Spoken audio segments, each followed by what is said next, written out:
Hello friends, welcome to my channel grow online. ये particular video मैंने beginners के लिए बनाया है जिन्होंने एक्सेल में बिल्कुल काम नहीं किया है या फिर जो थोड़ा बहुत जानते हैं एक्सेल बट धीरे धीरे उसको कम्प्लीटली सीखना चाहते हैं। तो इस वीडियो को मैं पार्ट्स में बनाऊंगा, जिसका फर्स्ट पार्ट मैंने बनाया है। इस पार्ट में मैं कंप्लीट करने वाला हूँ होम मेनू में क्या क्या फंक्शंस होते हैं। तो सबसे पहले हम सीखेंगे यहाँ पर cut, copy and paste functions.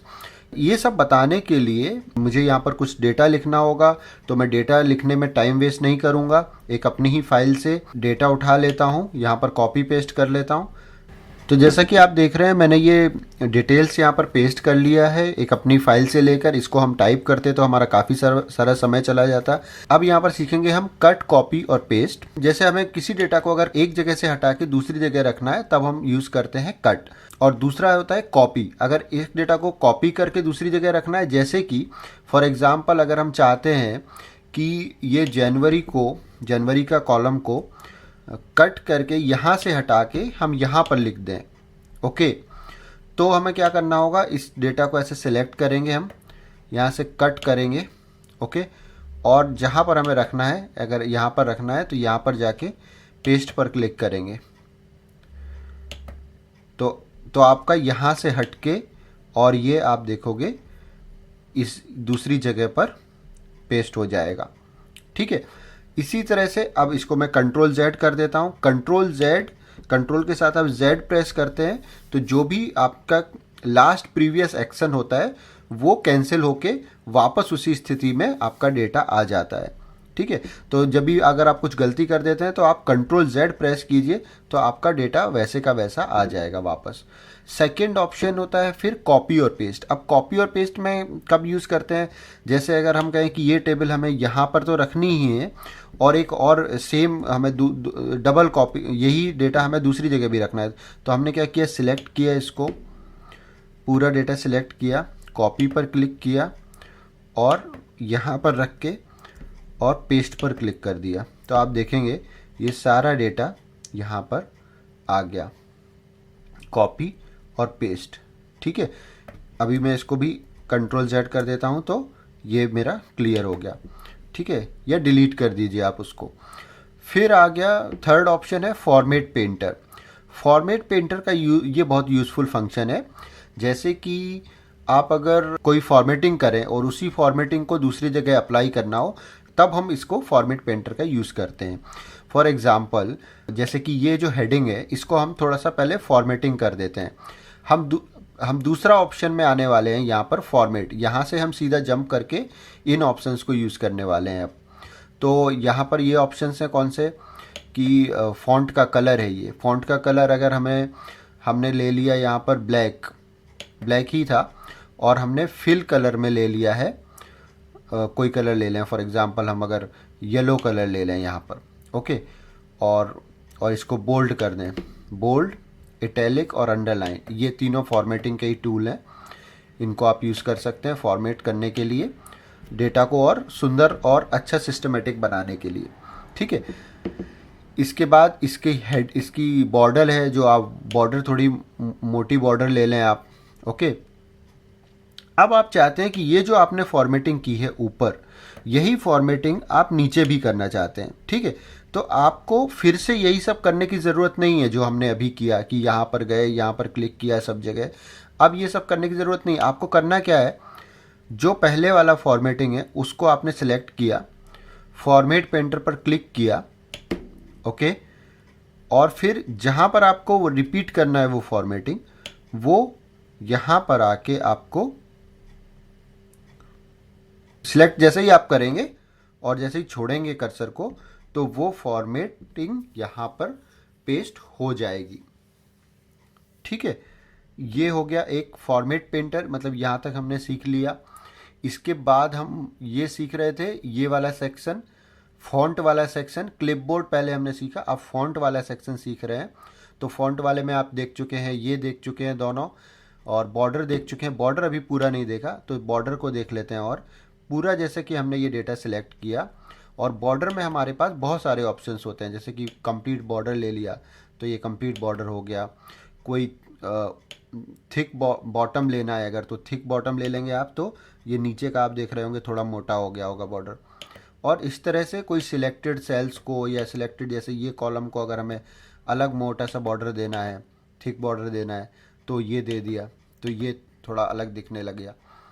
ठीक है, इस तरह से ये, और बोल्ड इटैलिक अंडरलाइन आप देख ही चुके हैं। और फिर फॉन्ट भी चेंज कर सकते हैं आप। फॉन्ट सिलेक्ट किया हमने, और इसमें कौन कौन से फॉन्ट हैं, ये कलर, इनके डिज़ाइंस आप चेंज कर सकते हैं। ओके, इनका साइज़ आप चेंज कर सकते हैं। ठीक है, तो ये आ गए हम थर्ड ऑप्शंस तक। ठीक है, अभी मैं बहुत सारी चीज़ें इसमें कर नहीं रहा हूँ कि ये, क्योंकि ये आगे ऑप्शंस आएंगे तो उसमें आपको पता चलेंगे। जैसे कि आप देख रहे हैं कि ये चेन्नई छुप गया, अभी इसको कैसे करेक्ट करते हैं ये हम आगे देखेंगे। नेक्स्ट है जो अलाइनमेंट। अलाइनमेंट में क्या करना होता है, जैसे कि ये 3 अलाइनमेंट होते हैं, टॉप अलाइन, सेंटर और बॉटम। फिर आ जाता है ये लेफ्ट राइट और सेंटर। तो इसको मैं थोड़ा सा बड़ा करता हूँ, तब ये आपको ऑप्शन समझ में आएगा। इसको बड़ा किया, और यहाँ से मैंने रो को बड़ा किया और कॉलम को भी बड़ा किया। ये रो, मैंने थोड़ी रो का साइज़ बढ़ा दिया, और यहाँ से कॉलम का भी साइज़ बढ़ा दिया। अब आप देख रहे हैं कि ये सारा नीचे आ रहा है, तो ये इतना अट्रैक्टिव नहीं लग रहा है। अब इसको हम कैसे कर सकते हैं, हम इसको सेंटर कर दें, अलाइनमेंट्स को सेंटर कर दिया।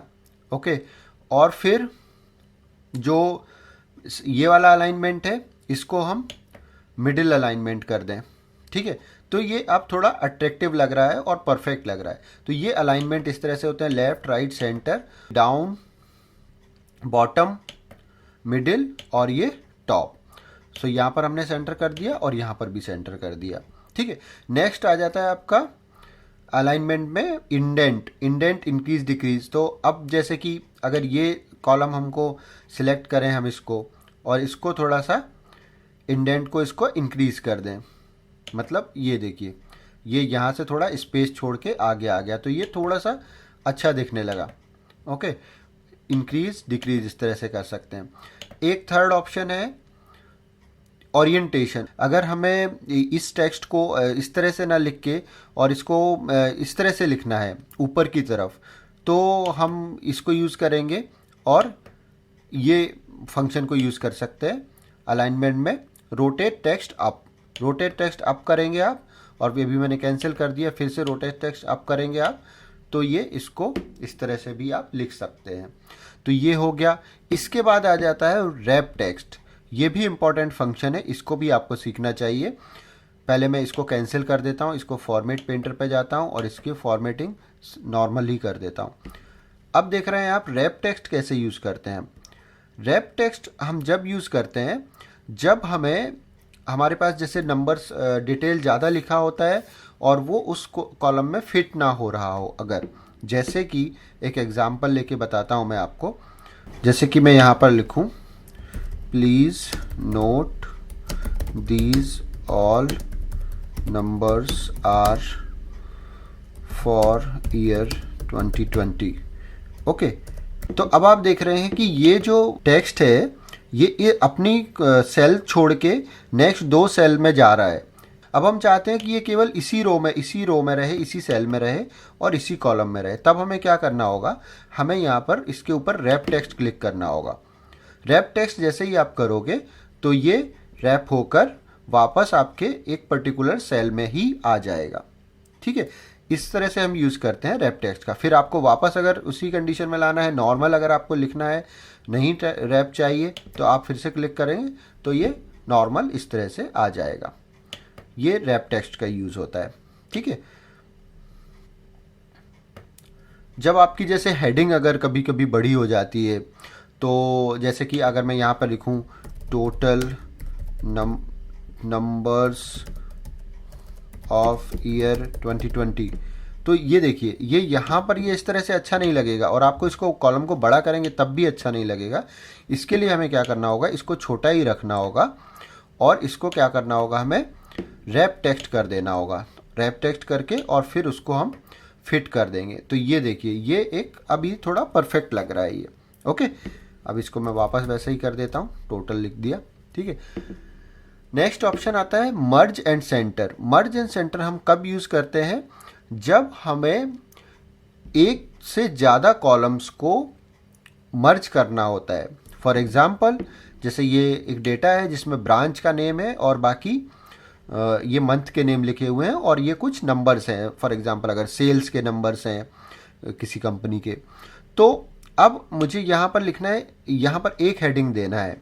तो हेडिंग के लिए मैं क्या करूँगा, अगर मैं यहाँ पर लिखूँ ईयर 2020 तो ये अच्छा नहीं लग रहा है, इसलिए मुझे क्या करना होगा, ये सारे कॉलम के ऊपर एक हेडिंग देना होगा। तो यहाँ से लेके यहाँ तक पूरा सिलेक्ट किया और मर्ज एंड सेंटर कर दिया।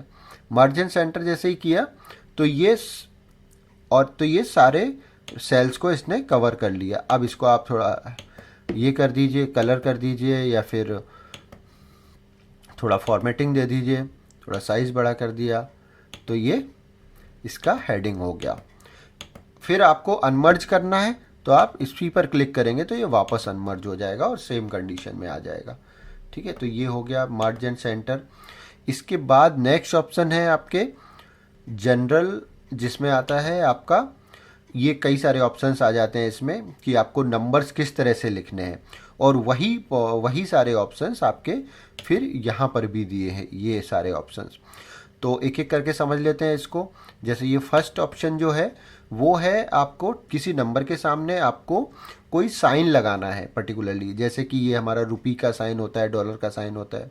तो करना क्या है, बहुत सिंपल है, जिस भी नंबर के सामने आपको वो साइन लगाना है आप उन नंबर्स को सिलेक्ट कीजिए और इस बटन को क्लिक कीजिए और जो भी नंबर आपको, जो भी साइन आपको यूज़ करना है, जैसे मैंने रुपीज़ का साइन यूज़ किया तो ये देखेंगे आप सबके सामने रुपीज़ का साइन आ गया। ओके, रुपीज़ का साइन आ गया ये, और डॉलर का आपको यूज़ करना है डॉलर यूज़ कर सकते हैं, जो भी आपकी रिक्वायरमेंट हो। ठीक है, तो अभी जैसे मैंने रुपीज़ का साइन ही यूज़ कर लेता हूँ। इसके बाद नेक्स्ट है परसेंटेज। जब हमें कोई नंबर परसेंटेज में लिखना हो तो हमें ये परसेंटेज क्लिक करना चाहिए और फिर जैसे हमने 11% लिख दिया ये इस तरह से।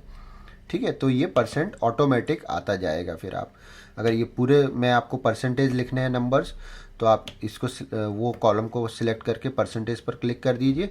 इसके बाद जो भी नंबर आप इसमें डालेंगे उसमें परसेंटेज अपने आप आता जाएगा। ठीक है, ये मैं डिलीट कर देता हूँ। फिर इसके बाद है कोमा स्टाइल। हमने लिखा फॉर एग्जांपल 451 221, तो अब इसमें देखिए ये क्योंकि हमने यहाँ पर कॉलम पर क्लिक कर दिया तो ये कोमा स्टाइल में आ रहा है 4,51,221। ठीक है, अभी इसको आपको नॉर्मल करना है, अगर कोमा स्टाइल में नहीं करना है तो फिर उसके लिए एक दूसरा ऑप्शंस होता है, जो आप जाएंगे यहाँ पर बटन पर जाएंगे और जनरल में जाके और जनरल टेक्स्ट पर क्लिक करके ओके कर देंगे तो ये नॉर्मल टेक्स्ट हो जाएगा। और फिर आपको कोमा स्टाइल में करना है तो फिर क्लिक कर देंगे इस पर कोमा पर, तो ये कोमा स्टाइल में आ जाएगा। इसके बाद फिर ये है आपका नेक्स्ट जो डेसिमल, कितने डेसिमल चाहिए, इंक्रीज और डिक्रीज। जैसे अभी ये 2 डेसिमल में आ रहा है, अगर मुझे इंक्रीज़ करना है तो मैंने ये डिक्रीज़ करना है तो डिक्रीज़ पर क्लिक कर दिया, इंक्रीज़ करना है तो इंक्रीज़ पर, अभी मैंने डिक्रीज़ कर देता हूँ। ठीक है, नाउ नेक्स्ट, जैसे कि हम ये पूरे डेटा को भी डिक्रीज़ ही कर देते हैं, इसके डेसिमल डिक्रीज़ कर दिए तो ये विदाउट डेसिमल हमारा डेटा हो गया। ओके, नेक्स्ट आता है हमारा ऑप्शन कंडीशनल फॉर्मेटिंग। ये एक बहुत बड़ा ऑप्शन है, बहुत बड़ा इसमें पॉसिबिलिटीज़ है, बहुत कुछ है इसमें सीखने के लिए। इसके लिए मैंने एक अलग से वीडियो बनाया है इसके ऊपर, जो मैं डिस्क्रिप्शन बॉक्स में दे दूंगा, जिसको आप कम्प्लीटली सीख सकते हैं। बट जो नॉर्मल फंक्शन हम डेली यूज़ करते हैं वो है इसके कंडीशनल फॉर्मेटिंग के हाईलाइटिंग के जो रूल्स होते हैं, ग्रेटर देन, लेस देन के, वो मैं आपको बता देता हूँ यहाँ पर। अब जैसे फॉर एग्जांपल यहाँ पर हमें कोई कंडीशन देनी है, कंडीशनल फॉर्मेटिंग देनी है कि जो टोटल है उसमें 200 से ऊपर अगर कोई नंबर्स है तो वो हाईलाइट हो जाए, और 200 से नीचे है यहाँ पर मुझे 200 से दिख नहीं रहे नीचे कोई भी, तो हम 300 का ऑप्शन ले लेते हैं कि 300 से ऊपर के नंबर अलग कलर में हाईलाइट हो जाएं और 300 से नीचे के अलग कलर में। तो यहाँ पर हम इस फंक्शन को यूज़ कर सकते हैं। जैसे अब यहाँ पर जाए ग्रेटर देन मैंने 300 अगर ले लिया, यहाँ पर लिखेंगे 300 फॉर्मेट सेल वाटर ग्रेटर देन, कितने नंबर से ग्रेटर देन चाहिए 300, और फिर यहाँ पर आपको स्टाइल, कौन सा स्टाइल चाहिए ये भी आपको चूज़ करना होगा। येलो फिल ले लिया जैसे हमने, with yellow fill with dark yellow text, ठीक है, और ओके कर दिया। तो आप देखोगे कि 300 से ऊपर के सारे नंबर हाईलाइट हो गए। नेक्स्ट दूसरा कंडीशन भी साथ में दे सकते हैं कि लेस देन 300, अगर आपको लेस देन 300 में क्या आपको कलर देना है, तो फॉर एग्ज़ाम्पल हम ग्रीन दे दें और ओके कर दें। तो ये इस तरह से इसकी कंडीशनल फॉर्मेटिंग आ जाती है। ये आप एप्लीकेबल कर सकते हैं पूरी टेबल के ऊपर भी सेम वे में, ठीक है। कंडीशनल फॉर्मेटिंग जो भी आपको देना हो, less than, between, equals to, duplicate cells अगर फाइंड करनी है वो भी फाइंड आउट कर सकते हैं, ठीक है। फिर ये नॉर्मल फॉर्मेटिंग है आपकी, अलग अलग स्टाइल में आपको अगर करनी है। जैसे अगर आपने ये सिलेक्ट किया और आपको कुछ फॉर्मेटिंग देनी है इस तरह की, तो आप दे सकते हैं बैड, कैलकुलेशन, गुड, चेक, डॉल, ये सारी फॉर्मेटिंग के स्टाइल्स हैं और कुछ भी नहीं है ये, ठीक है। ये मैंने कंट्रोल Z करके ये सारे फॉर्मेट्स हटा दिए अभी फ़िलहाल। अब इसके बाद आते हैं नेक्स्ट इंसर्ट, डिलीट और फॉर्मेट ऑप्शंस पर। फॉर एग्जांपल अगर हम ले एक और हमें कॉलम चाहिए इन शॉर्ट, ओके, तो हमें क्या करना होगा कि ये कॉलम पर क्लिक करना होगा और इंसर्ट में जाएं और इंसर्ट कॉलम पर क्लिक करना होगा। तो आप देखेंगे कि एक कॉलम आ गया और आपने यहाँ पर इस तरह से टेक्स्ट लिख के एक कॉलम ऐड कर सकते हैं, ठीक है। अब नेक्स्ट क्या क्या ऑप्शन है देखिए, इंसर्ट सेल है, इंसर्ट शीट रो है, इंसर्ट कॉलम है। इंसर्ट सेल, अगर हमें कोई एक बीच में कोई सेल स्पेसिफिकली इंसर्ट करना है, जैसे कि यहाँ पर हम दिल्ली में अगर हम एक यहाँ पर सेल इंसर्ट करना है, तो हम क्या करेंगे, सेल इंसर्ट करना है तो हम यहाँ पर क्या करेंगे, इंसर्ट सेल में जाएंगे और फिर ये ऑप्शन पूछेगा आपको शिफ्ट करना है, आपको लेफ़्ट में करना है, राइट में करना है। फॉर एग्जांपल हम यहाँ पर डाउन कर दें, शिफ्ट सेल डाउन कर देंगे तो देखिए यहाँ पर एक सेल आ गया, खाली सेल आ गया, और ये सेल, ये जो ऊपर का सेल था वो नीचे आ गया, नीचे तक शिफ्ट हो गया, ओके। तो ये आपकी रिक्वायरमेंट के ऊपर है कि कब आपको किस तरह की रिक्वायरमेंट है। और रो इंसर्ट करना है, जैसे आप अगर हम हमारा कोई रिकॉर्ड रह गया, यहाँ कानपुर के नीचे हमें एक और सिटी इंसर्ट करना थी, तो हम यहाँ पर सिलेक्ट करेंगे और इंसर्ट रो में क्लिक कर देंगे तो ये इंसर्ट हो जाएगी, ये डायरेक्ट इंसर्ट हो गई। देखिए इंसर्ट रो में जाएंगे तो ये इंसर्ट हो गई और यहाँ पर फिर आप रिकॉर्ड लिख सकते हैं, ठीक है। देन फिर सिमिलरली काम करता है डिलीट फंक्शन, जो भी आपको डिलीट करना हो, जैसे ये कॉलम डिलीट करना हो, सिलेक्ट किया, डिलीट कर दिया, ओके। फिर इसी तरह से कॉलम, रो या पूरा शीट अगर डिलीट करना हो तो आप अभी डिलीट करेंगे तो हम ये पूरा शीट ही डिलीट हो जाएगा, ओके। इसके बाद आता है फंक्शन फॉर्मेट।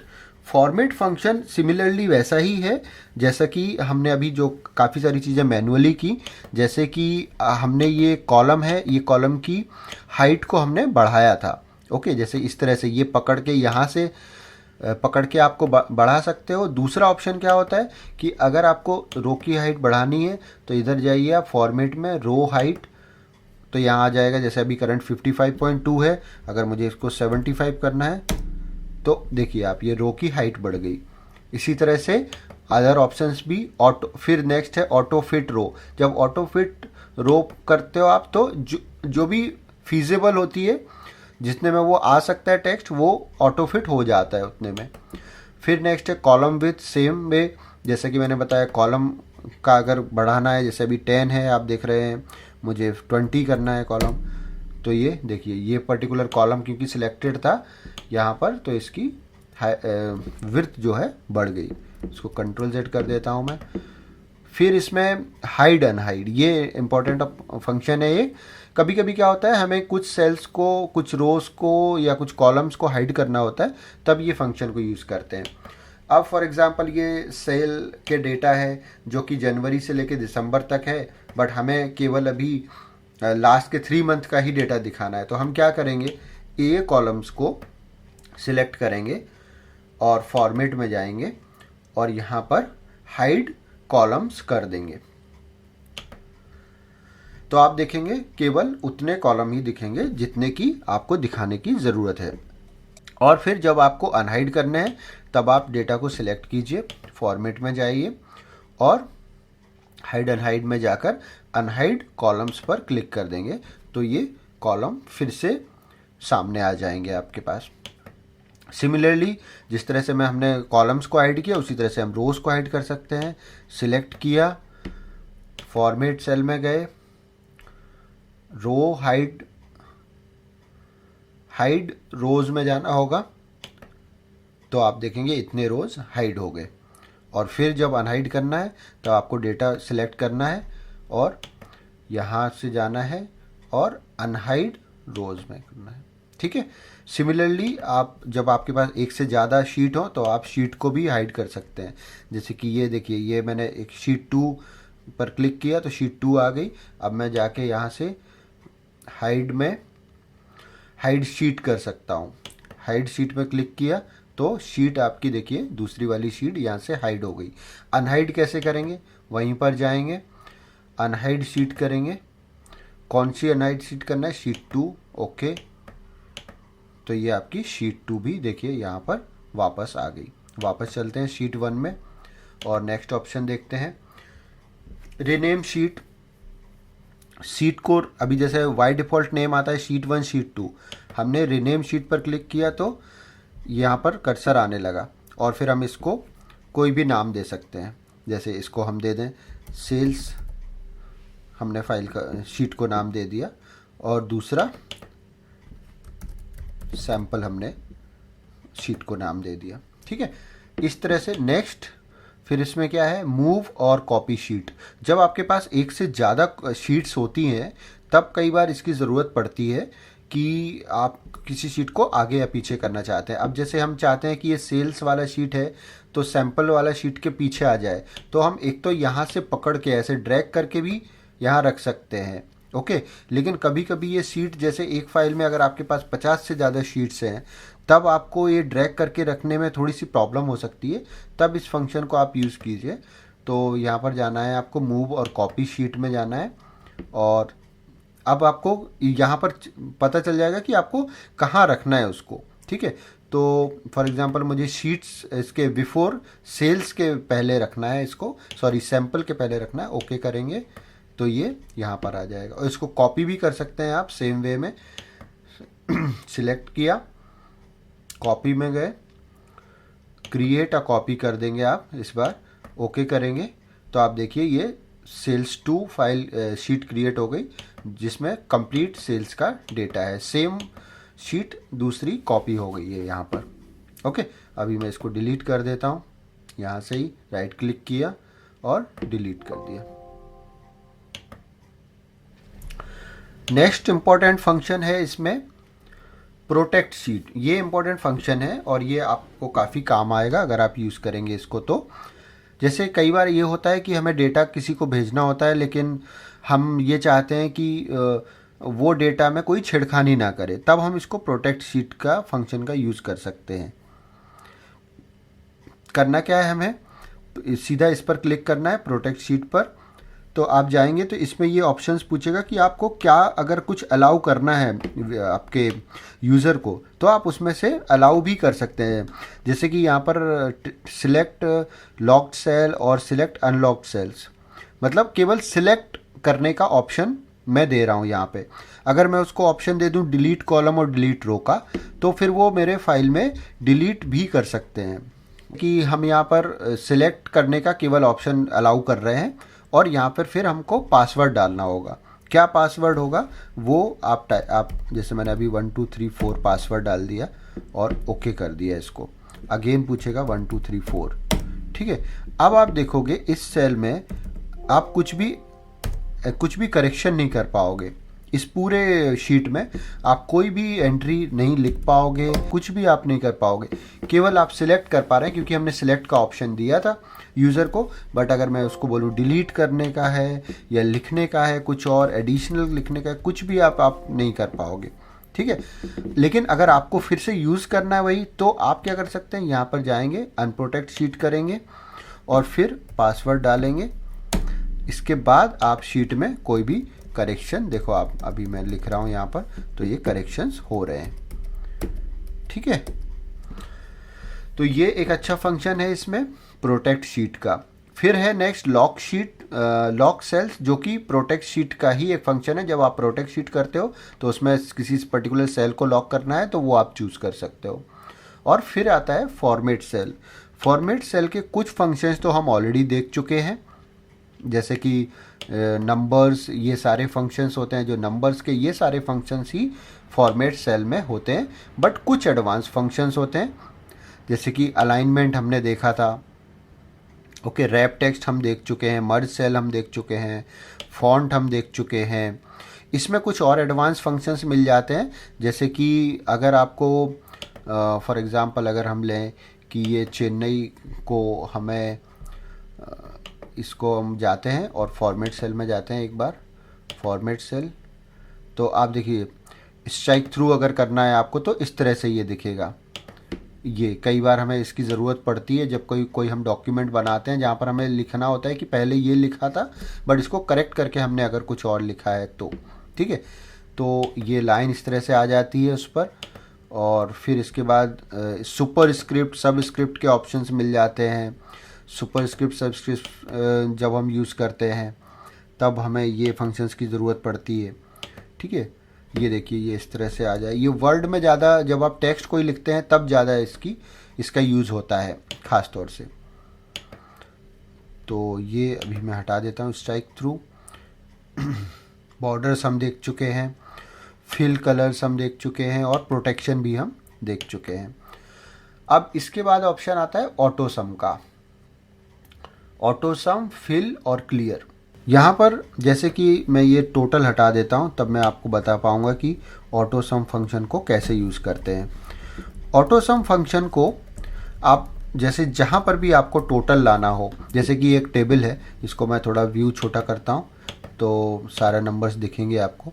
तो ये अगर आपको यहाँ पर टोटल चाहिए तो टोटल के लिए करना क्या होगा, बहुत सिंपल है। आप वहाँ पर कर्सर रखें जहाँ पर आपको टोटल चाहिए और ऑटो सम पर क्लिक कर दें, तो आप देखेंगे ये ऑटोमेटिक रेंज सिलेक्ट हो जाएगी और जैसे ही आप एंटर करोगे ये इसका टोटल आ जाएगा। और फिर इस टोटल को आप इस तरह से ड्रैग करके आगे के रोज़ में भी ला सकते हैं। एक बार और देख लेते हैं, जैसे हमें यहाँ पर टोटल चाहिए तो हम यहाँ पर कर्सर रखेंगे, ऑटो सम पर क्लिक करेंगे और ये आप देखोगे रेंज आ जाएगी। फॉर्मूला ऑटोमेटिक आ जाता है, is equal to some P4 to P26। ये आप मैनुअली लिखोगे तो भी आ जाएगा बट ये ऑटोमेटिक आ जाता है, तो ये अच्छा फंक्शन है।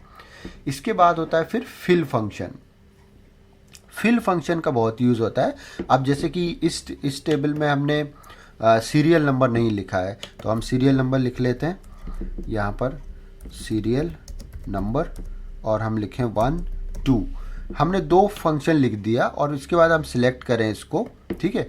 और फिर आप जाएं फिल फंक्शन में, ओके, और फिर आप इसको सीरीज को फिल करें, ओके,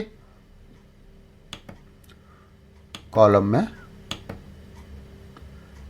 तो आप देखेंगे कि ये ऑटोमेटिक ये फिल हो गया पूरा सीरीज 1 से लेके 23 तक। तो ये इस फंक्शन का, ये मैंने बॉर्डर दे दी यहाँ पर।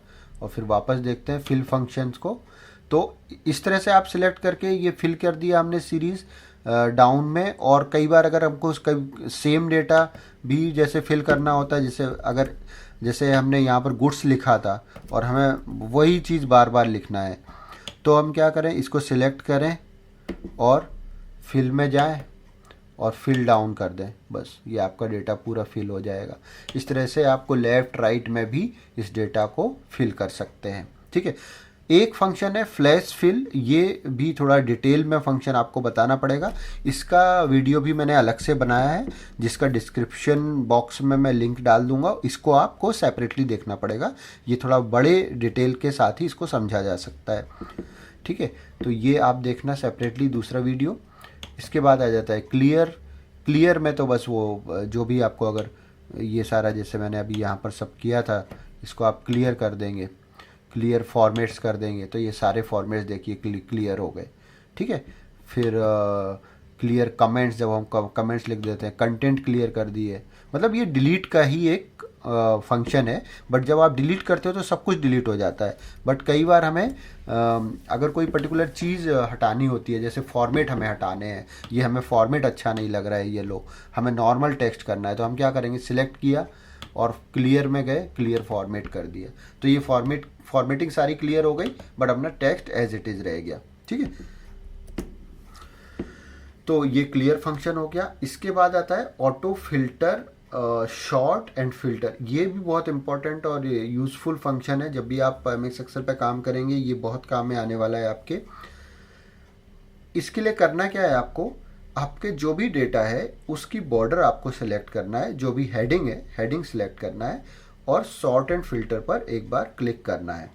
और सबसे पहले मैं फिल्टर बताता हूँ और फिर सॉर्ट पर आता हूँ। तो फिल्टर में जैसे ही आप क्लिक करोगे तो आपको इस तरह से इसके फिल्टर्स लग जाएंगे। आप देखोगे ये एडिशनल एक बटन यहाँ पर आ जाएंगे, ठीक है। अब ये फिल्टर्स काम कैसे करता है कि आपको कोई भी एक चीज़ अगर फिल्टर करनी है तो इसमें से आप फिल्टर कर सकते हैं। अब इसमें क्या है, इस डेटा में मेरे सब कुछ यूनिक ही है, तो इसको मैं थोड़ा कॉपी कर लेता हूँ और इसको इस तरह से बना देता हूँ, डेटा को थोड़ा चेंज कर देता हूँ। कानपुर मैंने यहाँ डाल दिया और ये सिटीज़ यहाँ पर डाल दिया, ओके, और ये कर दिया। तो अब आप देखोगे, अब फॉर एग्जांपल मुझे देखना है कि भोपाल सिटी का डिटेल केवल देखना है, तो आप फिल्टर पे क्लिक किया और मैंने भोपाल पर क्लिक किया यहाँ पर, ओके, तो केवल भोपाल के रिकॉर्ड्स यहाँ पर आ जाएंगे। तो ये पर्पस होता है इसका फिल्टर का स्पेसिफिकली, कि हमें फिल्टर करना है, अगर कोई नंबर, कोई स्पेसिफिक डेटा को फिल्टर करना है अगर। फिर जैसे आप देखेंगे चेन्नई, अगर मैंने क्लिक किया तो चेन्नई में एक ही रिकॉर्ड है, तो ये एक रिकॉर्ड यहाँ पर शो हो जाएगा, ठीक है। इसको आप टेक्स्ट में तो कर ही सकते हैं, इसके साथ में फिल्टर आप वैल्यूज़ पर भी लगा सकते हैं। वैल्यूज़ पर कैसे, जैसे यहाँ पर हमने जो टोटल लिया, तो यहाँ पर हम एक फ़िल्टर लगा दें कि फ़िल्टर बाय नंबर्स, और हम यहाँ पर लिखेंगे ग्रेटर देन, हमें 300 के ऊपर के नंबर ही चाहिए, तो हम इस पर क्लिक किया इस ग्रेटर देन में, और यहाँ पर लिख दिया हमने 300 और ओके। तो आप देखेंगे कि ओनली 300 के ऊपर के नंबर फिल्टर हो गए। ये बहुत ही यूज़फुल फंक्शन है, इसको आप यूज़ करेंगे तो बहुत आपकी लाइफ आसान करेगा। नेक्स्ट होता है इसमें शॉर्ट फंक्शन, जो मैंने ऊपर बताया नहीं आपको। Sort smallest to largest, sort largest to smallest, और फिर कस्टम शॉर्ट। तो स्मॉलेस्ट टू लार्जेस्ट ये कर सकते हैं हम कैसे, जो हेडलाइन है उस पर क्लिक करना है और उसके बाद आपको शॉर्ट करना है। फॉर एग्जांपल ये कॉलम से शॉर्ट करना है मुझे, तो हम यहाँ कॉलम पर क्लिक करेंगे और फिर शॉर्ट में जाएंगे और A to Z शॉर्ट कर दिया। A to Z शॉर्ट कर दिया तो ये टेक्स्ट से A से A to Z शॉर्ट हो गया, ABCD करके सीरीज़ में आ गया ये, ठीक है। दूसरा क्या है शॉर्टिंग में, Z to A कर दोगे आप तो ये आ गया, देखिए T ऊपर पहुंच गया, ओके। इसको मैं Ctrl Z कर देता हूँ। इसके बाद और क्या ऑप्शंस हैं इसमें, कस्टम शॉर्ट है। कस्टम शॉर्ट में आपको अगर दो कंडीशंस के साथ शॉर्ट करना है, जैसे ब्रांच में आपको A to Z करना है और फिर कोई एक और कॉलम है उसको भी आपको करना है, तो एक ऐड लेवल कर सकते हैं। तो सेकंड में सेल्स टाइप है, सेल्स टाइप में आपको इसमें भी A to Z करना है, तो ये इस तरह से फिल्टर हो जाएगा। आप क्योंकि यहाँ पर दो ही कंडीशन, एक ही कंडीशन है गुड्स की, तो कुछ फ़र्क नहीं पड़ा उसमें डेटा पर। जब आपके पास बड़ा डेटा होगा तब इस फंक्शन को आपको यूज़ करने में मज़ा आएगा। फिर इसके बाद लास्ट है फाइंड एंड सिलेक्ट। ये फंक्शन भी बहुत काम आता है जब आप बड़े डेटा पर काम करते हैं। ओके, तो for example find and select, find and replace मैं आपको बता देता हूँ। बाकी के जो ये ऑप्शंस हैं ये थोड़े बड़े ऑप्शंस हैं, मतलब इनमें टाइम लगता है एक्सप्लेन करने में। इसके लिए आपको मेरे सेपरेट वीडियोस इन सारे सब्जेक्ट्स पर बने हुए हैं, वो आपको देखने होंगे। तो फाइंड एंड रिप्लेस का यूज़ क्या होता है, जैसे कि एक माने कि ये कोई बड़ा डेटा है और इसमें हमें फाइंड करना है एक पर्टिकुलर सिटी का नेम, तो हम क्या करेंगे, यहाँ पर जाएंगे और फाइंड पर क्लिक करेंगे। तो आप देखोगे जैसे मैं सर्च करूँ इसमें दिल्ली, ओके, और फाइंड पर क्लिक करेंगे तो आप देखोगे आपका कर्सर यहाँ आ गया है। ओके, कर्सर आपका जंप करके दिल्ली पर आ गया, तो आपको ये मिल गया कि ये कहाँ पर है। फिर अगर मुझे लगा कि ये दिल्ली सिटी का रिकॉर्ड नहीं था, ये एक्चुअली चेन्नई का था, तो मुझे ये दिल्ली से रिप्लेस करके इस वर्ड को रिप्लेस करके चेन्नई करना है। तो दिल्ली यहाँ पर लिखा मैंने फाइंड वर्ड, और रिप्लेस वॉट में मैंने लिखा चेन्नई